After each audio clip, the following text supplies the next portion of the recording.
नमस्कार दोस्तों, railway RPF भर्ती 2024 का ऑफिशियल नोटिफिकेशन आ गया है। ये भर्ती सब इंस्पेक्टर और कांस्टेबल के पदों पर 2024 में होनी है। तो इस वीडियो में हम देखेंगे इस भर्ती परीक्षा में क्या योग्यता रखी गई है, क्या सिलेबस है, कुल पद कितने हैं और एग्जाम पैटर्न क्या है। इन सभी बातों पर हम डिटेल से इस वीडियो में चर्चा करेंगे। इसके अलावा दोस्तों मैं आपको बता दूं कि हम इस चैनल पर केंद्र सरकार और राजस्थान सरकार की जो भी भर्तियां आती है उनके बारे में आपको वीडियो बनाकर अवगत करवाते रहते हैं। इसके अलावा इस चैनल पर राजस्थान जीके, इंडिया जीके और करंट अफेयर की वीडियो हमारे समय समय पर आते रहते हैं।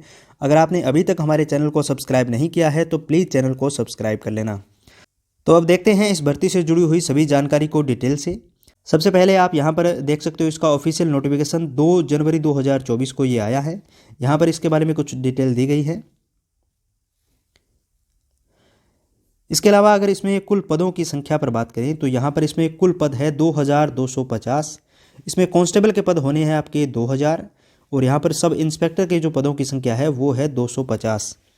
इसके अलावा यहाँ पर 10% वैकेंसी एक्स सर्विसमैन के लिए रिजर्व रहेगी और 15% वैकेंसी महिलाओं के लिए यहाँ पर रिजर्व रहने वाली है। तो कुल पद है 2250, जिसमें कांस्टेबल के पद है 2000 और सब इंस्पेक्टर के पद है यहाँ पर 250। इसके अलावा इसकी योग्यता के बारे में यहाँ बताया गया है। तो कांस्टेबल के लिए यहाँ पर योग्यता रखी गई है 10वीं पास और सब इंस्पेक्टर के लिए यहाँ पर रखी गई है स्नातक यानी कि ग्रेजुएशन होना चाहिए। यहाँ पर आप देख सकते हो सब इंस्पेक्टर के लिए यहाँ पर ग्रेजुएशन दिया गया है और कांस्टेबल के लिए यहाँ पर 10वीं पास दिया गया है। इसके अलावा दोस्तों इसकी आयु सीमा क्या रखी गई है। तो कांस्टेबल के लिए न्यूनतम आयु सीमा यहाँ पर है 18 वर्ष और अधिकतम आयु सीमा है 25 वर्ष। यानी कि कांस्टेबल के लिए अगर आप अप्लाई कर रहे हो तो आपकी न्यूनतम आयु होनी चाहिए 18 वर्ष और अधिकतम आयु होनी चाहिए 25 वर्ष। इसके अलावा रिजर्व कैंडिडेट को यहाँ पर छूट भी दी जाएगी। इसमें एससी और एसटी के कैंडिडेट को यहाँ पर 5 साल की छूट है और ओबीसी कैंडिडेट को यहाँ पर 3 साल की छूट दी गई है। इसके अलावा सब इंस्पेक्टर के लिए न्यूनतम आयु होनी चाहिए 20 वर्ष और अधिकतम आयु होनी चाहिए 25 वर्ष। तो यहाँ पर कांस्टेबल के लिए न्यूनतम आयु है 18 वर्ष, सब इंस्पेक्टर के लिए न्यूनतम आयु है 20 वर्ष और अधिकतम आयु दोनों में सेम है यानी कि 25-25 वर्ष आयु होनी चाहिए। यहाँ पर इसकी एज के बारे में बताया गया है। तो यहाँ पर आप देख सकते हो मैक्सिमम जो एज है सब इंस्पेक्टर के लिए वो 20 वर्ष होनी चाहिए और अधिकतम होनी चाहिए 25 वर्ष। और यहाँ पर कांस्टेबल के लिए न्यूनतम आयु होनी चाहिए 18 वर्ष और अधिकतम होनी चाहिए 25 वर्ष।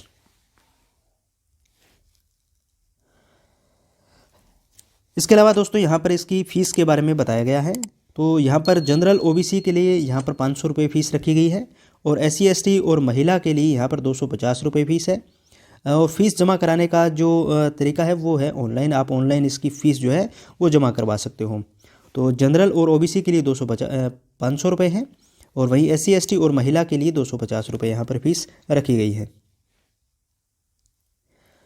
अब बात करते हैं दोस्तों इसका एग्ज़ाम पैटर्न क्या है।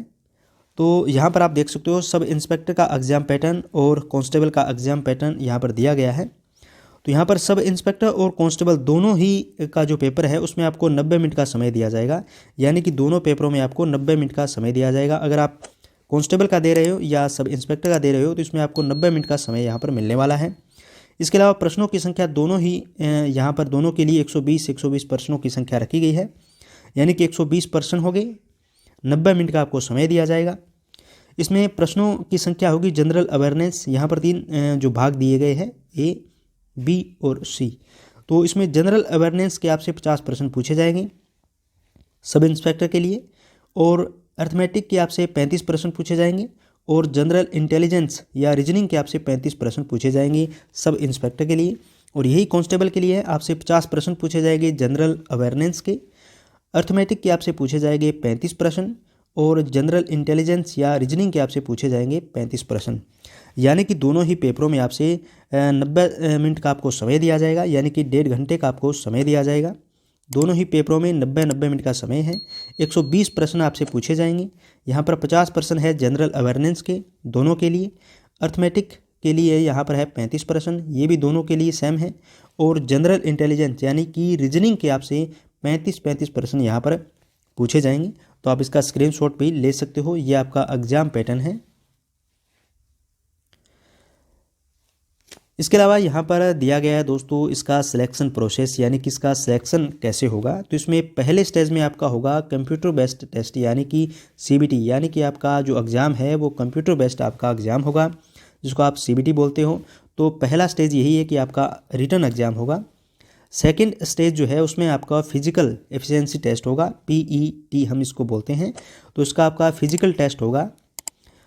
और जो आपका थर्ड स्टेज है उसमें आपके डॉक्यूमेंट वेरिफिकेशन हो गए। डॉक्यूमेंट वेरिफिकेशन होने के बाद जो अगला आपका स्टेप है, 4 नंबर जो स्टेप है, उसमें आपका मेडिकल एग्जामिनेशन होगा, यानी कि आपका मेडिकल टेस्ट होगा। तो सबसे पहले आपका रिटन एग्ज़ाम होगा, उसमें अगर आप उत्तीर्ण होते हैं तो उसके बाद आपका फिजिकल टेस्ट होगा। उसके बाद आपके डॉक्यूमेंट वेरिफिकेशन किया जाएगा, यानी कि आपके डॉक्यूमेंट को चेक किया जाएगा। और उसके बाद अंत में आपका मेडिकल टेस्ट होगा।